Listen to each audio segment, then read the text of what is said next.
बच्चों, क्या हाल चाल, कैसे हो आप लोग। तो आज जो है क्लास 11 केमिस्ट्री का जो अगला वीडियो हो चौथा वो आप लोग के लिए बच्चों आ गया है। तो आज आप लोग क्या करो, रोज की तरह कॉपी पे निकाल लो और वीडियो को ध्यान से देखना शुरू करो। तो मेरा जो टॉपिक का नाम है वह क्या है, प्रारूपी या प्रतिरूपी तत्व। यानी प्रारूपी या प्रतिरूपी तत्व क्या होता है बच्चों, आज हम उसकी बात करेंगे वीडियो में। तो प्रारूपी या प्रतिरूपी तत्व क्या होता है, आप क्लास 10th में ही पढ़ रहे हो बच्चों। प्रत्येक वर्ग कितने होते हैं बच्चों, 18। ये क्या कहता है, प्रत्येक वर्ग के प्रथम व दूसरे तत्व, समझो प्रत्येक वर्ग के प्रथम दो तत्व जो आवर्त 2 और आवर्त 3 में पाए जाते हैं, प्रारूपी या प्रतिरूपी तत्व कहलाते हैं। फिर समझो प्रारूपी या प्रतिरूपी तत्व क्या होता है, आवर्त प्रथम वर्ग नहीं, प्रारूपी या प्रतिरूपी समझो प्रत्येक वर्ग के प्रथम दो तत्व जो आवर्त 2 में पाए जाते हैं और आवर्त 3 में पाए जाते हैं, उसे प्रारूपी या प्रतिरूपी तत्व कहते हैं। तो हाइड्रोजन हो गया, हीलियम हो गया बच्चों, ये पहले आवर्त में आता है।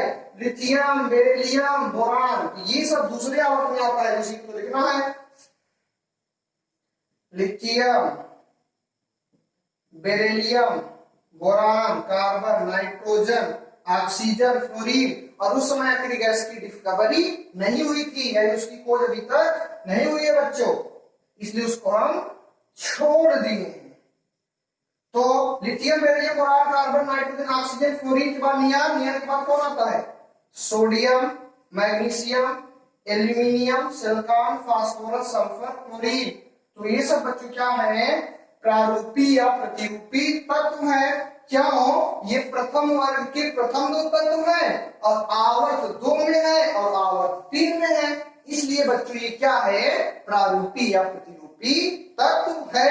इसको नोट डाउन करो या स्क्रीनशॉट करो, हम लोग आगे चलेंगे। चलो आगे क्या है, विकर्ण संबंध, डायगोनल रिलेशन। विकर्ण संबंध, विकर्ण संबंध ये 3 वाला नहीं है, बहुत इंपॉर्टेंट। इसमें जितने भी अपवाद है आपको सबकी चर्चा करेंगे, 14 वाला नहीं है, छोटा छोटा छोड़ देंगे, ये इंपॉर्टेंट है। इसमें जितने एक्सेप्शन है उसको बताना है, 3 में नहीं बताए थे। तो विकर्ण संबंध, डायगोनल रिलेशन क्या होता है, आवर्त 2 और 3 की बात नहीं करता है। आवर्त 2 ले लो और आवर्त 3 ले लो।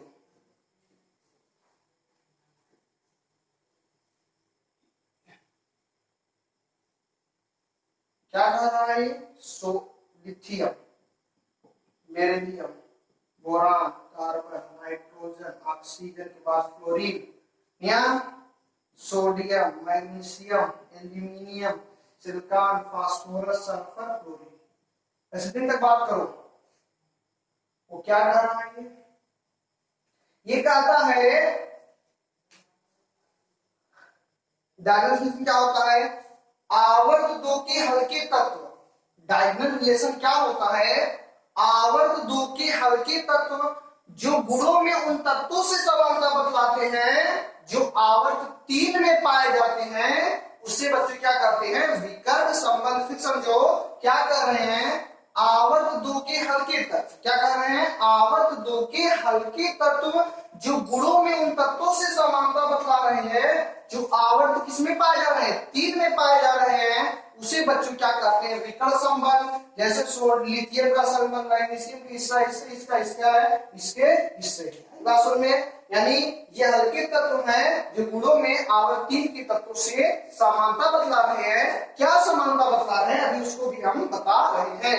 यानी क्या है, आवर्त 2 के हल्के तत्व जो गुणों में उन तत्वों से समानता बतला रहे हैं, जो बच्चों क्या है, आवर्त 3 में पाए जा रहे हैं, इसे क्या कहते हैं, विकर्ण संबंध। जैसे Li2CO3 बच्चों क्या है, लिथियम कार्बोनेट है, और MgCO3 क्या है, मैग्नीशियम कार्बोनेट है। ये धातु है, ये कार्बोनेट है कि नहीं, लिथियम भी धातु है, मैग्नीशियम भी धातु है, ये दोनों क्या है, धातु कार्बोनेट है। जब धातु कार्बोनेट को गर्म करेंगे तो Li2O बनेगा, कार्बन डाइऑक्साइड बनेगा। इसको भी गर्म करोगे तो MgO बनेगा और कार्बन डाइऑक्साइड बनता है। और समानता दर्शा नहीं दर्शा रहा है, चाहे लिथियम कार्बोनेट लो चाहे मैग्नीशियम कार्बोनेट लो, लिथियम दूसरे आवर्त का है, मैग्नीशियम तीसरे आवर्त का है। ये हल्का है इसलिए इससे क्या बदला रहा है, समानता बदला रहा है। तो लिथियम कार्बोनेट हो चाहे मैग्नीशियम कार्बोनेट हो, जब इसको गर्म कर रहे हैं तो धातु ऑक्साइड और कार्बन डाइऑक्साइड, धातु ऑक्साइड का लिथियम कार्बोनेट लेंगे तो लिथियम ऑक्साइड कार्बन डाइऑक्साइड बनेगा, मैग्नीशियम कार्बोनेट लेंगे तो मैग्नीशियम ऑक्साइड और कार्बन डाइऑक्साइड का बच्चों निर्माण होगा। यही बात हम बताने की कोशिश कर रहे हैं कि दोनों ही कार्बोनेट हैं और दोनों ही की क्या बने, ऑक्साइड बने और कार्बन डाइऑक्साइड बने हैं। यानी जो प्रोडक्ट है एक की जैसा है, अंतर क्या है, दोनों धातु अलग है।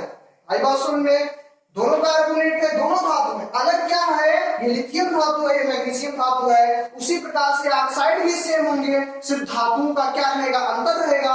इसमें लिथियम ऑक्साइड है, इसमें मैग्नीशियम ऑक्साइड है। तो यानी धातु कार्बोनेट को गर्म करने पर धातु ऑक्साइड और कार्बन डाइऑक्साइड का निर्माण होता है। ये लिथियम और मैग्नीशियम का क्या है, बीच का क्या है, डायगोनल रिलेशन यानी विकर्ण संबंध है। इसको बना लो। इसके बाद क्या है रिलेशन, उसको बता दें। LiNO3 लिथियम नाइट्रेट है, MgNO3 मैग्नीशियम की NO3 और ट्वाइस होता है, क्योंकि बच्चों Mg का 2 प्लस NO3 का 1 माइनस इधर जाएगा इधर आएगा तो MgNO3 का और ट्वाइस बनाएगा। तो इसको गर्म करते हैं क्या बनाएंगे, इसको गर्म करेंगे एकदम सिंपल है, मैग्नीशियम ऑक्साइड बनाता है, नाइट्रोजन डाइऑक्साइड बनाता है और ऑक्सीजन बनाता है। आई बात समझ में, यानी मैग्नीशियम नाइट्रेट को गर्म करने से ऑक्सीजन एक्सेप्ट कर लिया मैग्नीशियम ऑक्साइड तो NO2 और ऑक्सीजन का बच्चों क्या कर लेता है, निर्माण कर लेता है। नाइट्रोजन कितनी बार है, 2 बार है, 200 बार कर दो, बस सिंपल। आप समझो, मैग्नीशियम एक बार है, मैग्नीशियम एक बार है, समझो। थोड़ा ध्यान दो, इसको छोड़ो। मैग्नीशियम यहाँ पे क्या है, विषम, तो इसको कर दो सम। सम करने के लिए 2 से गुणा होगा, क्योंकि ऑक्सीजन एक है यानी विषम में इसको क्या करेंगे, सम। सम करने के लिए बच्चों यहाँ पे क्या करेंगे, 2 से गुणा दिए, जब 2 से गुणा कर देंगे तो मैग्नीशियम भी बच्चों कितना हो जाएगा, 2 अपना हो जाएगा, यहाँ पे 2 से गुणा करना होगा। अब नाइट्रोजन कितना हो जाएगा, 2 दूना 4, यहाँ पे कितने से गुणा होगा, 4 से होगा ना, तो 2 दूना 4, तो यहाँ से भी कितने से होगा, 4 से। ऑक्सीजन 3 दूना 6, 6 दूना 12, 4 दूना 8, 8 दूनी 10 और 10 दो, सिंपल है कि नहीं। अब बताओ, अगर धातु नाइट्रेट हो, मैग्नीशियम नाइट्रेट को गर्म किए हैं तो मैग्नीशियम ऑक्साइड बना है, नाइट्रोजन डाइऑक्साइड बना है और ऑक्सीजन बना है, यानी क्या बना है, धातु ऑक्साइड बना है, नाइट्रोजन डाइऑक्साइड बना है और ऑक्सीजन बना है। तो इसमें भी क्या होगा, धातु ऑक्साइड बनेगा, नाइट्रोजन डाइऑक्साइड बनेगा और ऑक्सीजन बनेगा। धातु ऑक्साइड में लिथियम है तो लिथियम ऑक्साइड बन जाएगा, नाइट्रोजन डाइऑक्साइड बन जाएगा और ऑक्सीजन। ऐसा क्यों हो रहा है बच्चों, ऐसा इसलिए हो रहा है क्योंकि जो लिथियम है बच्चों वो मैग्नीशियम के साथ रिलेशन में है, रिलेशन किस डायगोनल यानी विकर्ण संबंध में है, इसलिए प्रदर्शित कर रहा है। इसको संबंधित करते हैं, क्या करोगे, कुछ मत करो। ऑक्सीजन क्या है, विषम है, सम कर दो, 2 से गुणा कर दो। लिथियम कितना हो जाएगा, 4, तो 4 से गुणा कर दो। नाइट्रोजन कितना, समझो एकदम नियम से कर रहे हैं। लिथियम तो अपना बराबर है लेकिन ऑक्सीजन का है बुरा हाल, क्योंकि ये है विषम होना चाहिए सम, इसलिए दोस्तों हम आए 2 इसमें आया संतुलित करने के लिए, तो लिथियम 4 हो गया, इसलिए बच्चों यहाँ पे 4 से गुणा कर दिए। नाइट्रोजन कितना हो गया, 4 हो गया बच्चों, तो यहाँ पे नाइट्रोजन भी कितना कर दिए, 4 कर दिए। अब ऑक्सीजन देखो 4 की 12 हो गया, ऑक्सीजन अपना कितना हो गया, 4 की 12, तो 4 दूना 8, 8 2 10, 10 2 12। यहाँ पर भी क्या हुआ है, धातु नाइट्रेट को गर्म किए हो तो धातु ऑक्साइड, नाइट्रोजन डाइऑक्साइड, वो ऑक्सीजन का बच्चों क्या हुआ, निर्माण हुआ। ये था विकर्ण संबंध और उसमें जो रिलेशन दर्शा रहा है उसको एग्जाम्पल के थ्रू आपको हम बता दिए। धातु नाइट्रेट को गर्म करने पर धातु ऑक्साइड, नाइट्रोजन डाइऑक्साइड और ऑक्सीजन का निर्माण होता है। इसको कारण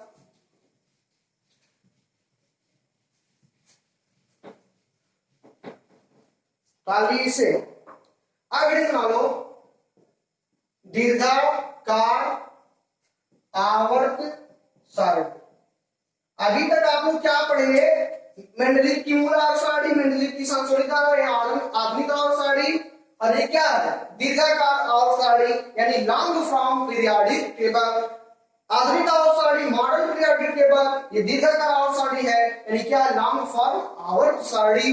इस बच्चों को कौन दिया, यानी इस बच्चों को नहीं, इसको यानी इसको कौन वैज्ञानिक दिए, बर्गर और बरी, बर्गर और बरी यानी दीर्घाकार आवर्त सारणी को इंट्रोड्यूस किसने किया, यानी लॉन्ग फॉर्म पीरियोडिक टाइम यानी long form periodic table first time introduce by burger and बरी, यानी इस यानी दीर्घाकार आवर्त सारणी को सर्वप्रथम बर्गर और बरी नामक वैज्ञानिक ने इसके बारे में चर्चा की, यानी इसकी खोज की, ये भी बता सकते हैं। और यह जो आवर्त सारणी है यह ईसी पर निर्भर है। ईसी मतलब इलेक्ट्रॉनिक कॉन्फ़िगरेशन यानी इलेक्ट्रॉनिक विन्यास पर निर्भर है। जो मेंडलीव की मूल आवर्त सारणी थी वह एटॉमिक वेट पर यानी परमाणु भार पर निर्भर थी। उसके बाद जो सेकंड आई आधुनिक आवर्त सारणी जिसे बोलते हैं मेंडलीव की संशोधित आवर्त सारणी, वह एएम मतलब एटॉमिक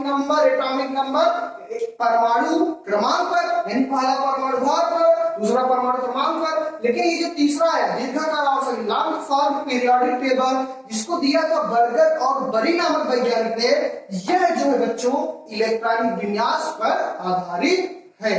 इसके बारे में चर्चा होगा, इसके बारे में हम डिटेल में पढ़ेंगे, कौन आवर्त कौन वर्ग कितने उपवर्ग सबके बारे में चर्चा करेंगे। वो चर्चा हम बच्चों नेक्स्ट वीडियो में करेंगे। तब तक के लिए हंसते रहो, मुस्कुराते रहो और वीडियो को ध्यान से देखते रहो। चैनल को सब्सक्राइब नहीं किया तो चैनल को सब्सक्राइब कर लो और घंटी बनाना मत भूलो। धन्यवाद।